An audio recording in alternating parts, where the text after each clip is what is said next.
माझा आवाज ऐकू येतोय सगळ्यांना?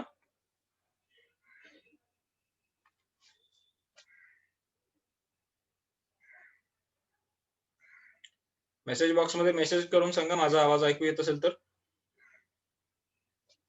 ओके.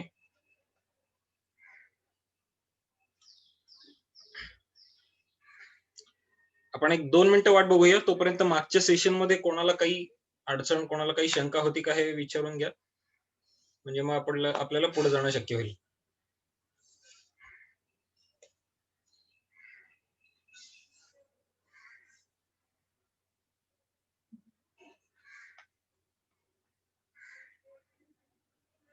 कोणाला माईक अनम्यूट करून काही प्रश्न विचारायचा असेल तरी विचारा.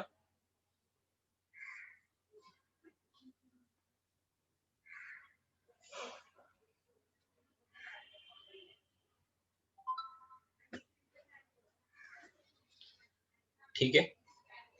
काही प्रश्न नाही असं दिसतंय. आपण पुढच्या सेशनकडे सरकूया. आज आपण बघणार आहोत फ्युचर्स आणि ऑप्शन्स म्हणजे काय. आतापर्यंत इथं कोण कोण आहे की ज्यांनी कधीच फ्युचर ऑप्शन म्हणजे काय हे ऐकलेलं नाहीये किंवा ऐकलेलं आहे पण नक्की काय ते माहिती नाहीये.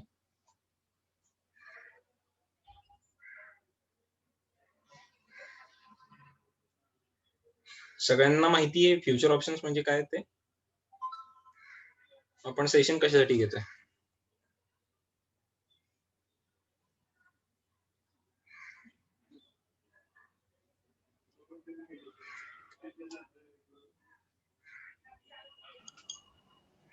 हॅलो. बऱ्यापैकी माहिती आहे सर. म्हणजे फक्त नावं ऐकून माहिती आहे, प्रत्यक्षात त्याचं काम कसं चालतं माहित नाही. ओके. त्याच विषयी मी विचारत होतो की नक्की फ्युचर ऑप्शन्स ही नावं कदाचित ऐकलेली असतील पण त्याच्या मागची थेअरी किंवा नक्की संकल्पना तुम्हाला माहिती आहे का? एवढंच फक्त विचारण्याचा उद्देश होता, बाकी काही नाही. आपण पुढे जाऊया. सगळ्यात पहिल्यांदा आपण समजून घेऊया की फ्युचर्स म्हणजे काय. एकदम बेसिक आणि एकदम क्रूड कन्सेप्ट मध्ये मी सांगणार आहे. फार अवजड आणि बोजड आणि टेक्निकल शब्द मी काही वापरणार नाहीये. कदाचित शब्द सोपे वापरण्याच्या नादात थोडीशी संकल्पना जी आहे ती थिअरी प्रमाणे येईल अशातला भाग नाहीये, पण ती प्रॅक्टिकल प्रमाणे नक्की येईल. तुम्हाला प्रॅक्टिकल करताना गोष्टी सोप्या पडतील ह्या दृष्टिकोनातून समजावून सांगणं हा माझा उद्देश आहे, बाकी काही नाही. आता फ्युचर्स मार्केट. कोणी कोणी आंबे खाल्लेले आहेत मला सांगा. तुमचे माईक ऑन करा, काही प्रॉब्लेम नाहीये. सगळ्यांनीच बहुतांशी. बहुतांशी आंबे आवडत नाही असं कोणी नसेल बहुतेक. ओके. कोणाकडे गणपतीची मूर्ती घरी आणतात? माझ्याकडे बहुतेक सगळ्यांकडे आहे. ओके. आता आपण आंबे किंवा गणपतीची मूर्ती ही साधारणतः काही दिवस आधी ऑर्डर करतो, बरोबर आहे. आणि त्याच्यासाठी एक सर्टन टोकन अमाऊंट आपण मोजलेली असते. आपण उदाहरण घेऊया गणपतीच्या मूर्तीचं. समजा 1000 रुपयाची गणपतीची मूर्ती आपण बुक केलेली आहे. गणपती बसायला अजून 15 दिवस आहेत. आपण आधी जाऊन गणपतीची मूर्ती बुक करून आलेलो आहे आणि 1000 रुपयाची गणपतीची मूर्ती आहे आणि त्याच्यासाठी आपण 200 रुपये टोकन भरलेले आहे आणि ती मूर्ती आपण आपल्यासाठी बुक करून ठेवलेली आहे. आपण साधारणतः याच पद्धतीने गणपती घरी आणतो. खूप कमी जण असे असतात की ऍक्च्युली गेले गणपती बसायच्या आदल्या दिवशी जी कुठली मूर्ती आवडली ती बघितली, खरेदी केली आणि घेऊन आले. हे झालं प्युअर इक्विटी मार्केट. मला बघायचंय, मी पोर्टलवर गेलो, कुठला तरी पैसे आहेत म्हणून शेअर खरेदी करण्यासाठी पोर्टलवर गेलो, जिथं चांगला सिग्नल दिसला, शेअर खरेदी केले आणि घेऊन आलो. हे झालं इक्विटी मार्केट. तसंच गणपतीची मूर्ती आदल्या दिवशी, गणपती बसायच्या आदल्या दिवशी गेलो, मूर्ती बघितली, आवडली, त्याची फुल प्राइस पे केली आणि घेऊन आलो. हे झालं इक्विटी मार्केट.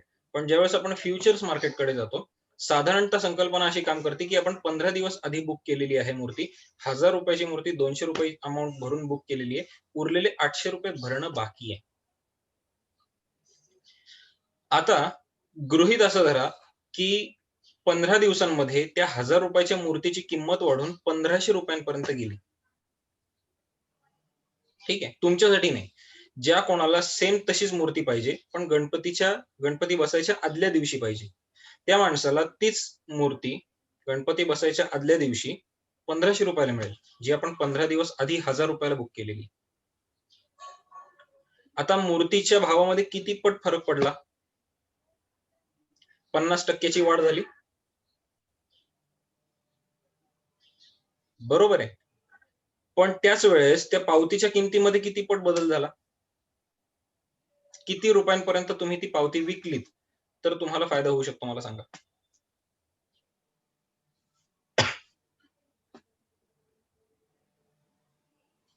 तुम्ही बोला, इंटरॅक्टिव्ह सेशन आहे, काही प्रॉब्लेम नाहीये. नेहमीच्या सेशन सारखा हा कुठंही मी सांगणार आणि तुम्ही फक्त बघणार या टाईपचा सेशन नाहीये. ज्यांना कोणाला माईक ऑन करायचे त्यांनी माईक ऑन करा. ज्यांना कोणाला चॅट बॉक्समध्ये सांगायचंय चॅट बॉक्समध्ये सांगा. जर समजा असं झालं, की ह्या वर्षी मला गणपती बसवता येणं शक्य नाहीये, पण मी मूर्ती बुक केलेली आहे. ₹200 पावती चे पैसे पे केलेले आहेत. ₹1000 ची मूर्ती बुक केलेली आहे. आता मला दुकानदाराला ₹800 देणं बाकी आहे. आणि मी जर ठरवलं, की माझ्या एका मित्राला ती पावती विकायची. ह्या वर्षी मला गणपती बसवता येणं शक्य नाहीये त्यामुळं. सो माझा मित्र जर आदल्या दिवशी मार्केटमध्ये गेला, तर सेम मूर्ती त्याला ₹1500 ला पडणार आहे.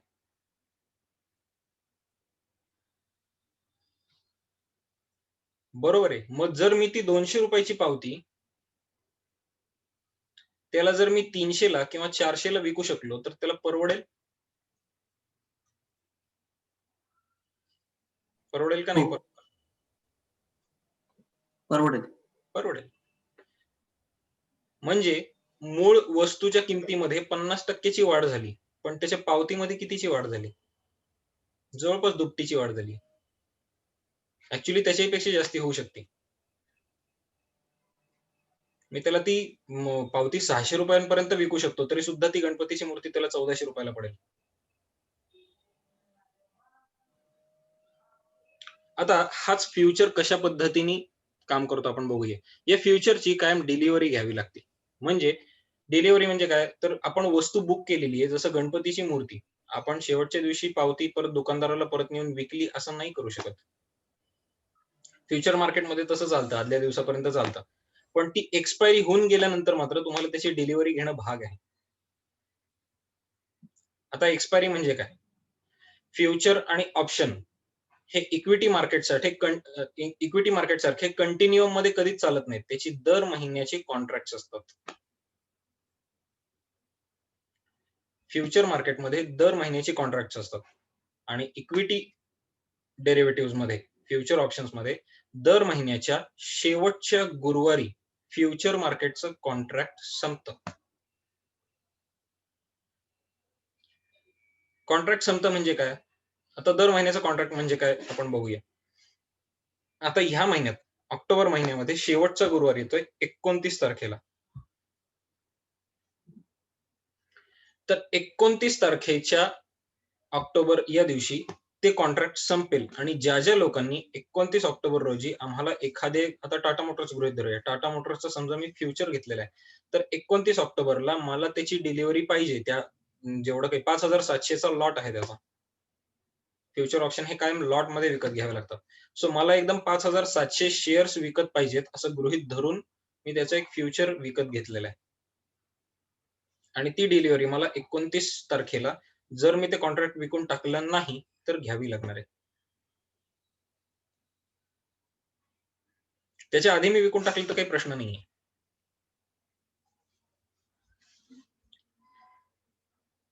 जर समजा असं झालं, की टाटा मोटर्सचा शेअर 1 तारखेला जेव्हा मी फ्युचर विकत घेतला, त्यावेळेस ₹100 ला आहे आणि ₹20 भरून मी त्याचं फ्युचर विकत घेतलेलं आहे. मला ₹80 पर शेअर भरणं बाकी आहे.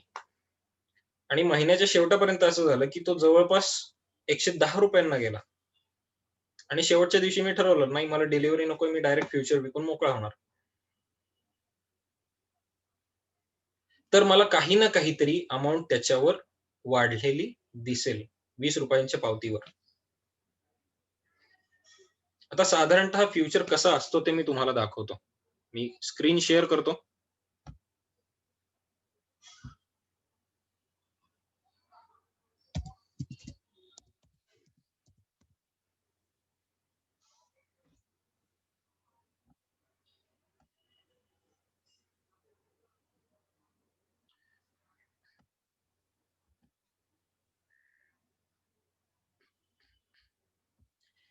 NSE इंडिया या साईटवर तुम्ही गेलात गुगलवर सर्च करून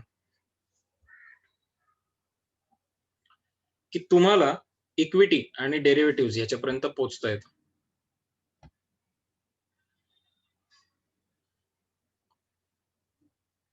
मी जुन्या साईटवर तुम्हाला नेतोय, मला अजूनही ती साईट जरा कम्फर्टेबल वाटते.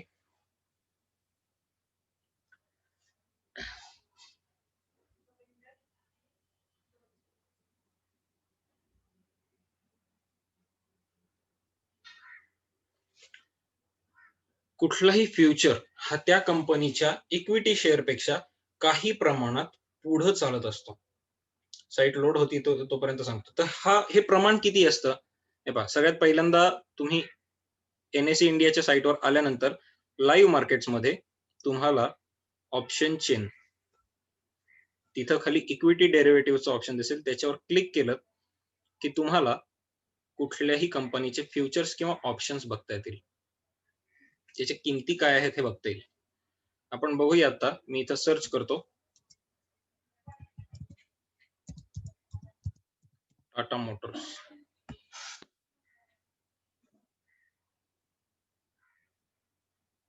आणि फ्युचर कॉन्ट्रॅक्ट्स ही आहेत त्याची फ्युचर कॉन्ट्रॅक्ट्स. आज तुम्ही बघू शकता लास्ट प्राइस म्हणजे क्लोजिंग प्राइस टाटा मोटर्सची आहे 128 रुपये 30 पैसे. ही त्याच्या 29 ऑक्टोबरच्या फ्युचर स्टॉक फ्युचर कॉन्ट्रॅक्टची किंमत आहे, आजची क्लोजिंग प्राइस. आपण बघूया त्याची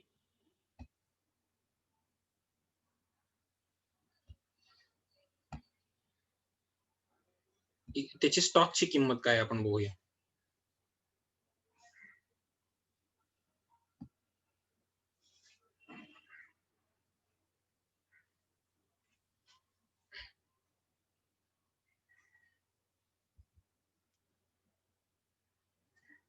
एक सेकंड.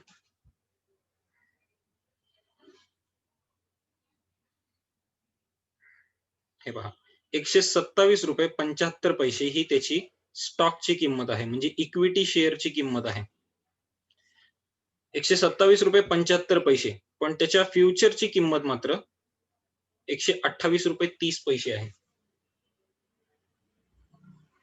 हा जो डिफरन्स असतो हा खाली इथं मेन्शन केलेला असतो. तुम्ही जर इथं ऑप्शन चेनच्या इथं खाली गेला तर तुमच्या लक्षात येईल.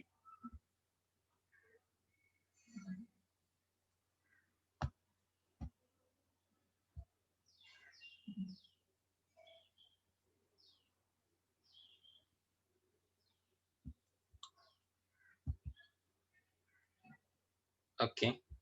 इथं जर तुम्ही बघितलं तर 10% interest rate applied while computing implied volatility. आता इम्प्लाइड व्हॉलॅटिलिटी ही जशी ऑप्शन मार्केटमध्ये महत्वाची आहे. आपले हे सगळे टॉपिक नंतर येऊन जातील ज्यांना ऑप्शन मध्ये डिटेल शिकायचं आहे त्यांच्यासाठी. तर ही किंमत जास्ती का आहे, तर जो काही इंटरेस्ट रेट साधारणतः गव्हर्नमेंट बॉन्ड्सचा अस्तित्वात आहे, साधारणतः त्याच्या कॅल्क्युलेशन मध्ये त्या पर्सेंट मध्ये ही किंमत अंडरलाईंग व्हॅल्यूच्या पुढं वर राहिलेली असते. म्हणजे इक्विटी शेअरच्या पुढं फ्युचरची किंमत साधारणतः त्या पर्सेंटेज मध्ये जास्ती असते. काही वेळेस असं होतं की शेअरच्या किमतीपेक्षा फ्युचरची किंमत कमी होती. आता हा मार्केटमध्ये ट्रेड कसं करतात आणि त्याच्यासाठी काय आपण अनालिसिस लावायचा त्याचा पार्ट झाला. पण साधारणतः जर त्याच्या मागचं फंडामेंटल म्हणायला गेलं तर ते फंडामेंटल हे आहे. कुठल्याही क्षणी मार्केटमध्ये 3 फ्युचरची कॉन्ट्रॅक्ट अस्तित्वात असतात. जसं म्हणजे इंडियन मार्केटमध्ये तुम्ही इथं बघू शकता 3 फ्युचरचे कॉन्ट्रॅक्ट अस्तित्वात आहेत. एक आहे ह्या महिन्याचा 29 ऑक्टोबरला संपणार. नोव्हेंबर मधला शेवटचा गुरुवार आहे 26 नोव्हेंबरला. नोव्हेंबरचा कॉन्ट्रॅक्ट अस्तित्वात आहे. आणि डिसेंबर मधला शेवटचा गुरुवार आहे 31 डिसेंबरला. ज्या वेळेस असं होईल 29 ऑक्टोबरला हे कॉन्ट्रॅक्ट संपेल, तेव्हापासून कोणीही ह्या कॉन्ट्रॅक्टच्या पावत्या खरेदी करू शकणार नाही, ज्या पावत्यांना आपण फ्युचर कॉन्ट्रॅक्ट म्हणून ओळखतो. तिथून पुढं नोव्हेंबर, डिसेंबर किंवा पुढे जानेवारी जे ओपन होईल त्याच्यामध्ये आपण पोझिशन घेऊ शकतो. ह्या पद्धतीने फ्युचर काम करतो. आणि फ्युचर प्राइस ही नॉर्मली स्टॉक प्राइस पेक्षा किंवा इक्विटी शेअरच्या प्राइस पेक्षा साधारणतः जेवढा गव्हर्नमेंट बॉन्डवर इंटरेस्ट रेट मिळतो किंवा ज्याला आपण एफडीचा इंटरेस्ट रेट म्हणू शकतो. ऍक्च्युली एफडीचा नाही, गव्हर्नमेंट बॉन्डचाच इंटरेस्ट रेट कन्सिडर केला जातो. तो नक्की कुठला आहे, काय आहे याच्यामध्ये खूप डिटेल गोष्टी आहेत. पण साधारणतः आपण गृहीत धरू शकतो की ओपन मार्केटमध्ये जेवढा इंटरेस्ट रेट आहे त्या पटीमध्ये वर्षभराचा जर आपण महिन्यामध्ये कन्वर्ट केला तर त्या पटीमध्ये पुढे आपल्याला याचे व्हॅल्युएशन्स दिसू शकतात. वर्षभराला जर 10% इंटरेस्ट रेट असेल तर काहीतरी 0.80% महिन्याला आपल्याला बसतो आणि बरोबर तेवढीच अमाउंट इथं ऍड केलेली आपल्याला दिसू शकते. हेच जर आपण ऑप्शन मार्केटमध्ये गेलं, फ्युचर मार्केट हे जर म्हणायला गेलं, मी थोडा वेळ स्क्रीन शेअर स्टॉप करतो. फ्युचर मार्केटमध्ये आपण साधारणतः मार्जिन भरतो. म्हणजे फ्युचर जेव्हा आपण विकत घेतो, तसंच जर आपण गणपती बुक करायला गेलो, तर त्या पावतीला आपण टोकन अमाउंट म्हणतो. तसंच फ्युचर जेव्हा आपण विकत घेतो, तेव्हा त्या पावतीला आपण जो काही पैसा पे करतो, त्याला मार्जिन अमाउंट म्हणतात. आणि ही मार्जिन अमाउंट साधारणतः 20% ते 35% ह्या रेंजमध्ये व्हेरी होते, वेगवेगळ्या कंपन्यांच्या बाबतीत. म्हणजे एखाद्या कंपनीचा शेअर जर आणि प्रत्येक कंपनीचा फ्युचर किंवा ऑप्शन आपण विकत घेताना तो लॉट साइज मध्ये विकत घ्यावा लागतो. जसं आपण एक इक्विटी शेअर घेतला, तसा एक ऑप्शन घेतला किंवा एक फ्युचर घेतला असं नाही होत. त्याचा जो लॉट असतो तो आपल्याला विकत घ्यावा लागतो. उदाहरणार्थ रिलायन्सचा फ्युचर किंवा रिलायन्सचा जर ऑप्शन मला विकत घ्यायचा झाला, तर मला त्याचा 500 रिलायन्सचा फ्युचर किंवा रिलायन्सचा ऑप्शन हा 505च्या लॉटमध्ये येतो. किंवा टाटा मोटर्सचा हा 5700च्या लॉटमध्ये येतो. किंवा इतर आणखीन कुठल्या ज्या कंपन्या आहेत त्यांचे वेगवेगळे लॉट साइजेस आहेत. सो मला त्या पटीमध्ये त्याचे फ्युचर्स किंवा ऑप्शनचे कॉन्ट्रॅक्ट विकत घ्यावी लागतात. सो जर मी ठरवलं की आज टाटा मोटर्सच्या फ्युचरला मी बाय करायचं आहे, तर त्याचा जो मार्जिन पर्सेंटेज आहे, मार्जिन मनी पर्सेंटेज, ते 128 गुणिले 5700 ही एवढी क्वांटिटी मला उचलताना त्याच्या 20% ते 35% जो काही टाटा मोटर्ससाठी त्यांनी मार्जिन दिलेलं आहे, त्या प्रमाणात मला ते उचलावं लागेल. सो तेवढं मार्जिन मला तिथं डिपॉझिट करावं लागेल. सो आपण कॅल्क्युलेट करूया. जर मी आता म्हणलं की 128 गुणिले 5700 तर तेवढे शेअर जर मी घ्यायचे म्हणले, 5700 शेअर मी 127, 128 प्रमाणे घ्यायचे म्हणले, तर मला 7,29,600 रुपये भरावे लागतील. आणि आपण गृहीत धरूया की त्याच्यासाठी त्यांनी मार्जिन जे ठेवलेलं आहे ते 30% आपण ऍव्हरेज धरूया. 30% मार्जिन मनी मला भरावा लागणार आहे.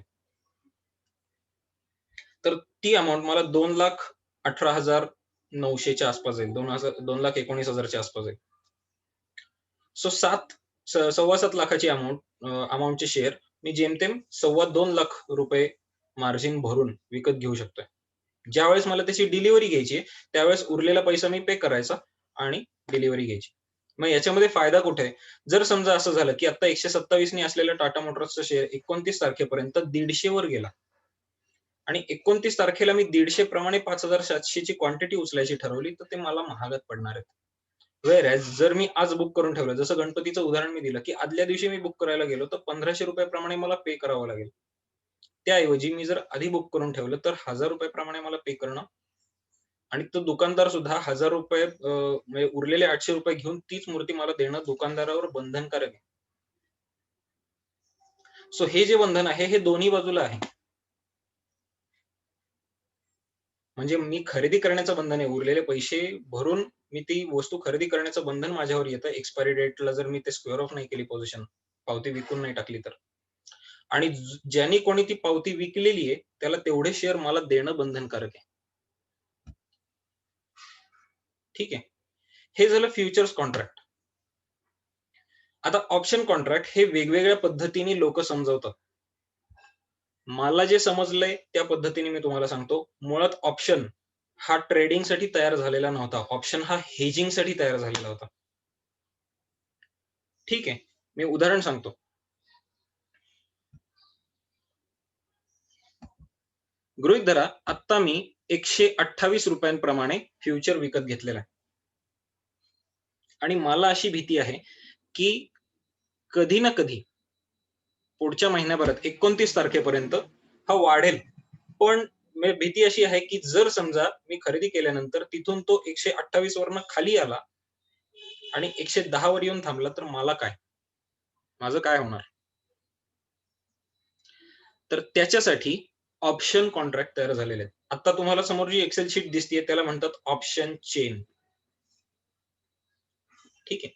तर मुळात ऑप्शन ही संकल्पना अशासाठी होती, की जर समजा कोणी असं असेल, आता माझ्यासारखं मी समजा गृहीत धरा 128 प्रमाणे 5,700 चं एक फ्युचर कॉन्ट्रॅक्ट विकत घेतलेलं आहे. आणि शेअर मार्केट खाली पडेल अशी मला भीती आहे, तर मी त्याचा एक पुट विकत घेतलेला आहे. पुट आपण कधी विकत घेतो? जर मार्केट खाली पडेल याची मला भीती असेल तर. आता हे ऑप्शन चेन कशी वाचायची, काय वाचायची हे मी सगळं तुम्हाला समजावून सांगेन. आजच्या सेशनमध्ये म्हणजे आत्ताच्या सेशनमध्ये जर आपल्याला वेळ नाही पुरला, तर आपण परत 10 मिनिटांनी जॉइन होऊया. मी सगळं समजावून सांगेन, काही प्रॉब्लेम नाहीये. गृहीत धरा, मी 128 प्रमाणे एक फ्युचर कॉन्ट्रॅक्ट विकत घेतलेलं आहे आणि 130 चा जो पुट आहे, तो ₹7.75 गुणिले 5,700 चा लॉट असाही मी विकत घेतलेला आहे. सो आता गृहीत धरा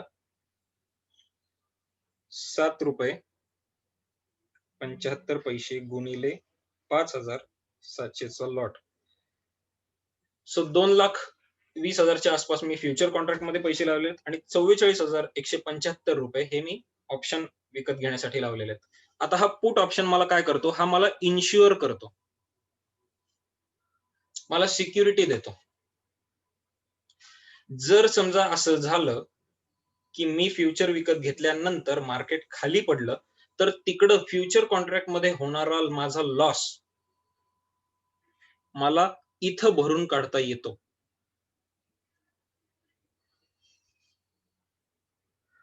कसं काय?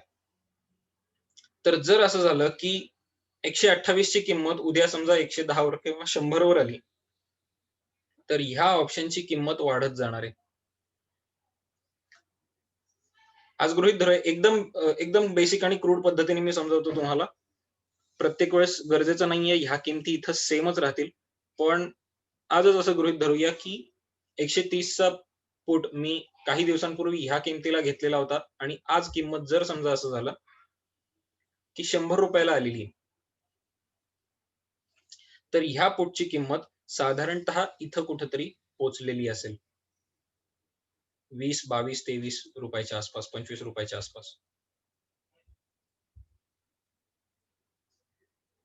म्हणजे तिकडं जे काही माझं 20-22 चं नुकसान होणार आहे, ते माझं अगदी पूर्णच्या पूर्ण नाही. समजा फ्युचर कॉन्ट्रॅक्टमध्ये माझं ₹20 चं नुकसान झालं, तर त्यातलं ₹17 ते ₹18 चं नुकसान माझं पुट ऑप्शनमधनं भरून निघावं, ही माझी बेसिक अपेक्षा आहे. आता ते कसं, काय, त्याच्यामध्ये कुठला डेल्टा वापरायचा, काय, हे सगळं मी तुम्हाला आपल्या नंतरच्या सेशनमध्ये समजावून सांगेन. पण मूळ संकल्पना ही आहे. मग हे पुट ऑप्शन आहे. इथं तुम्हाला वर दिसते पुट ऑप्शन, पुट्स म्हणून. मग इकडं कॉल्स काय आहेत? आता गृहीत धरा मी फ्युचर कॉन्ट्रॅक्ट खरेदी करतोय. मला फ्युचर कॉन्ट्रॅक्ट विकतंय कोण? NSE नाही विकत आहे. मला दुसरं कोणीतरी विकतोय. ज्याला असं वाटतंय, की मी जर आज फ्युचर कॉन्ट्रॅक्ट विकलं, तर मला 29 तारखेला ते ₹100 पर्यंत खरेदी करता येईल.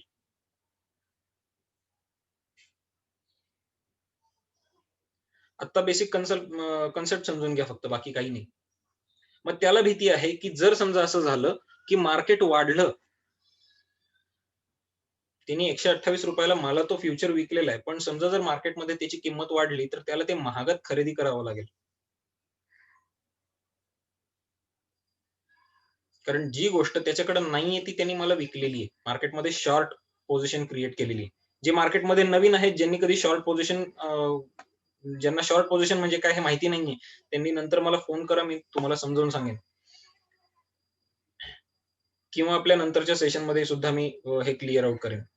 पण त्या माणसाने त्याच्याकडे नसलेला फ्युचर ऑलरेडी मला विकलेला आहे. सो महिन्याच्या शेवटापर्यंत एक्सपायरीच्या आत त्याला तो फ्युचर खरेदी केला पाहिजे किंवा त्याच्याकडं 5,700 शेअर्स असले पाहिजे जे तुम्हाला ट्रान्सफर करू शकेल. मग समजा असं झालं की 128 रुपये असलेल्या शेअरची किंमत, आजची किंमत जर समजा उद्या 150 झाली आणि त्या माणसाला 150 ला शेअर विकता आले असते 29 ऑक्टोबरला, ते त्यांनी ऑलरेडी मला विकून बसल्यामुळे त्याला ते 128 प्रमाणेच द्यावे लागतात.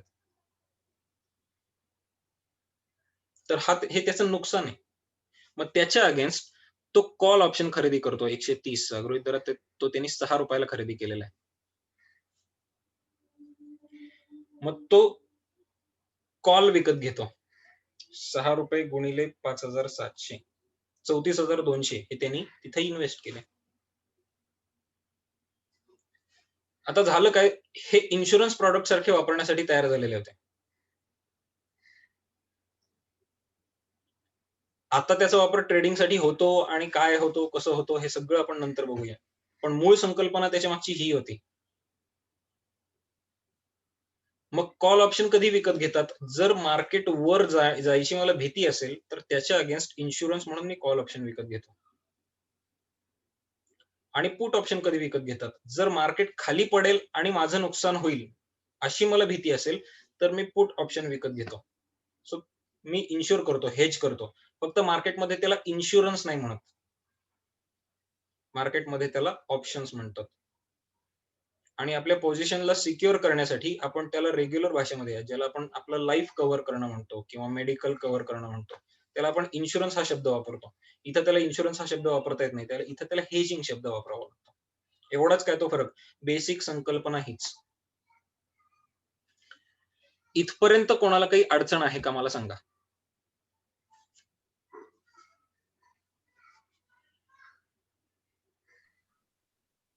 Sir, will you please repeat what is call again, please? Okay. Calls exactly काय आहे जरा प्लीज सांगाल परत? आता जेव्हा आपण सगळ्यात पहिल्यांदा फ्युचर डेरिव्हेटिव्ह मध्ये कोणाला काही अडचण आहे का मला सांगा? फ्युचर मार्केटमध्ये कोणाला काही कळलेलं नाहीये असं काही आहे का?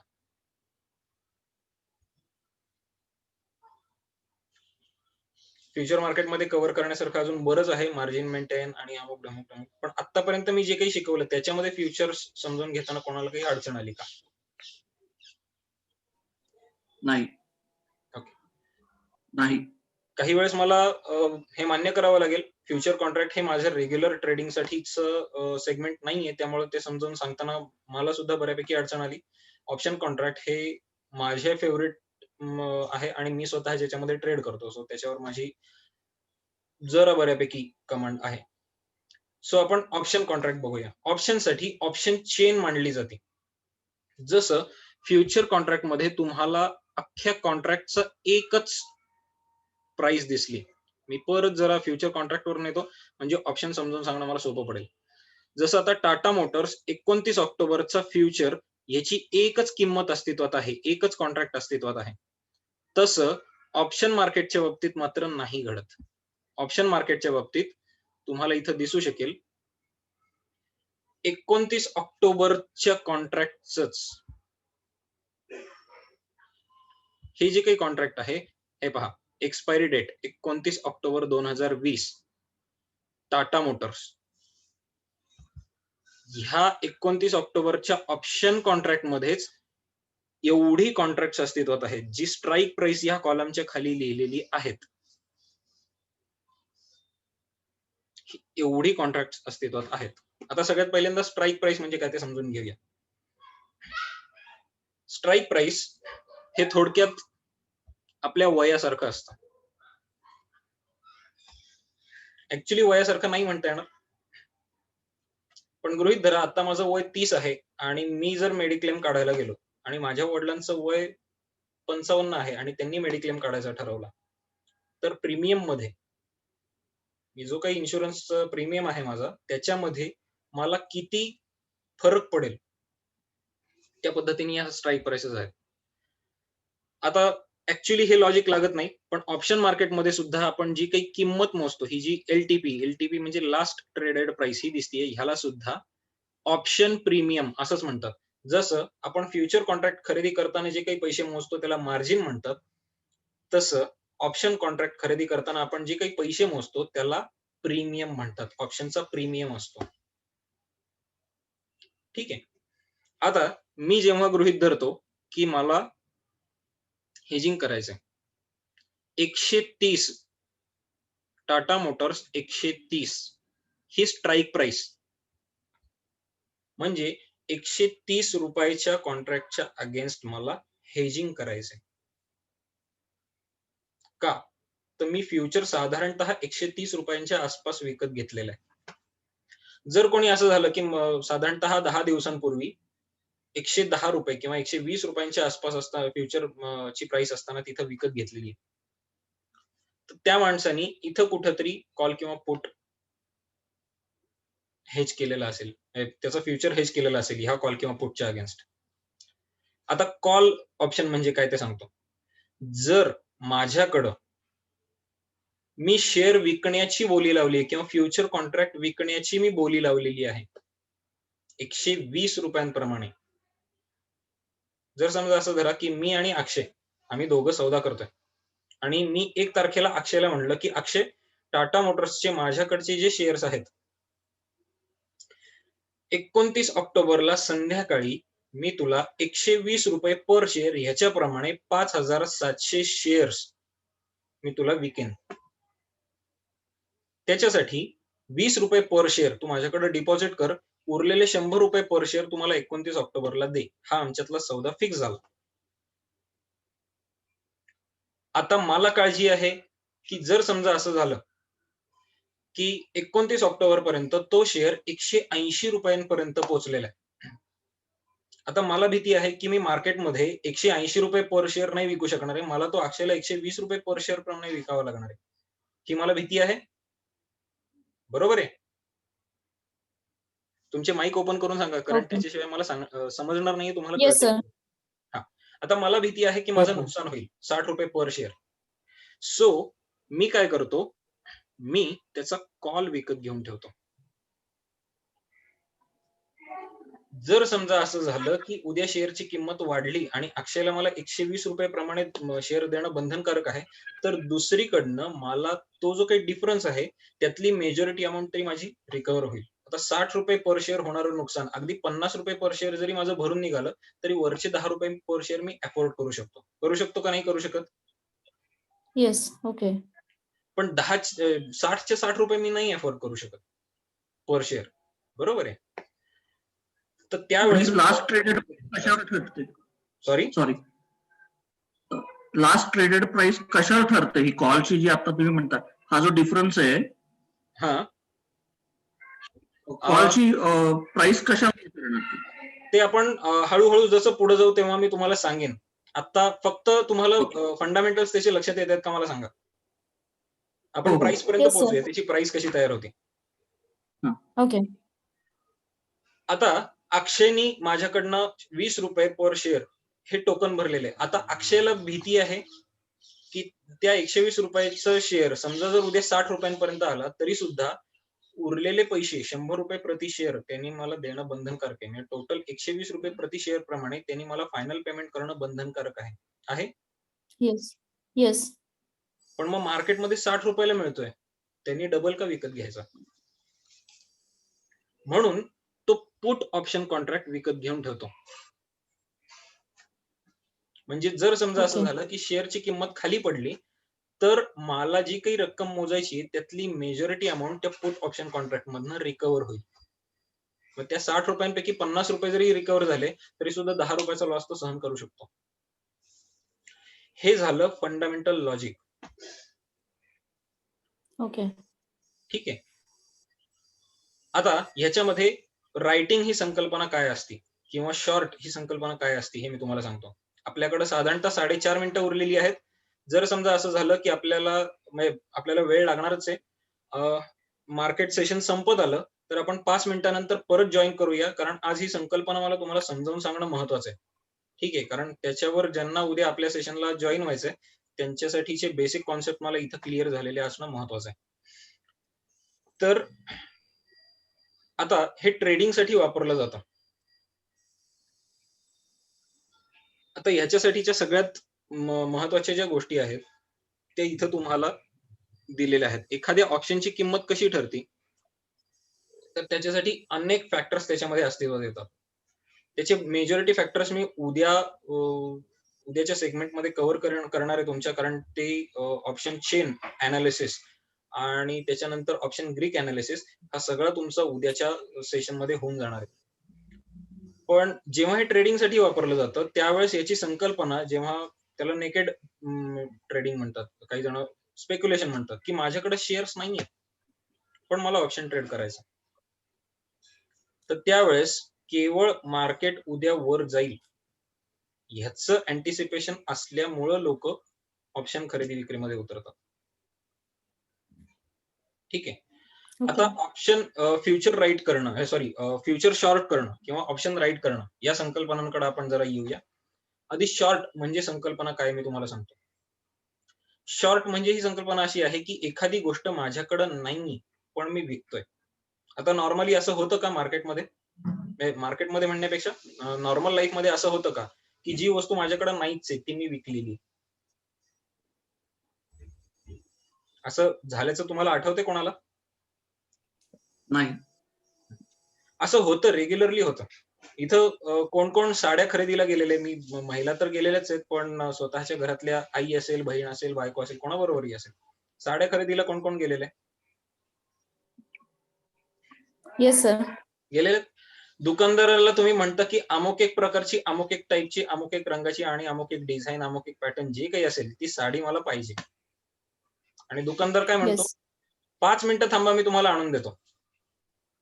राईट. त्याने तुम्हाला थांबवून ठेवले म्हणजे त्यांनी त्याच्याकडे नसलेली गोष्ट विकलेली आहे. हो, बरोबर आहे. त्यांनी सेल एन्श्युअर केला आणि तो म्हणतोय तुम्ही 5-10 मिनिटं थांबा, मी तुम्हाला गोडाऊन मधनं आणून देतो. आपल्याला सगळ्यांना माहिती आहे त्याच्याकडे गोडाऊन नाहीये, तो शेजारच्या किंवा दुसऱ्या कुठल्या तरी दुकानातनं आणून देणार आहे, पण त्याने स्वतःचा व्यवसाय घालवला का? नाही घालवला. तर ही झाली शॉर्ट संकल्पना. जी वस्तू आपल्याकडे नाहीये ती आधी विकणं, मग दुसरीकडनं विकत घेणं आणि इकडच्या पार्टीला आणून देणं. ओके. याच्यामध्ये कोणाला काही शंका आहे का? सर ह्याच्यात काही वेगळी एलिजिबिलिटी लागते का हे असं करताना? हो. जेव्हा तुम्ही पोझिशन शॉर्ट करत असता, फ्युचर किंवा ती इक्विटी मध्ये सुद्धा करता येते, त्यावेळेस तुम्हाला मार्जिन अमाऊंट बाजूला ठेवावी लागते. आता फ्युचर विकत घेताना ठेवावं लागणारं मार्जिन हे वेगळं आहे आणि फ्युचर शॉर्ट करताना ज्या गोष्टीला आपण मार्जिन म्हणतो, मार्जिन म्हणजे आपल्या अकाउंटवर साधारणतः काही पैसा आपल्याला ट्रेडिंग अकाउंटवर ठेवावा लागतो. ओके, म्हणजे इन दॅट प्रपोर्शन का एक बेसिक मिनिमम साधारणतः अमाउंट? एक फ्युचर कॉन्ट्रॅक्ट विकत घेण्या एवढं मार्जिन आपल्याला मेंटेन करावं लागतं जेव्हा आपल्याला तो शॉर्ट करायचा असतो. कदाचित त्याच्यापेक्षा जास्तीच. आपल्याकडे 1 मिनिटापेक्षा कमी वेळ उरलेला आहे. बरोबर 5 मिनिटांनी आपण परत जॉईन होऊया. आपण ही संकल्पना पूर्ण करून आजचं सेशन संपवणार आहोत. ठीक आहे? 5 मिनिटांनी सगळ्यांनी परत जॉईन व्हा. Thank you sir.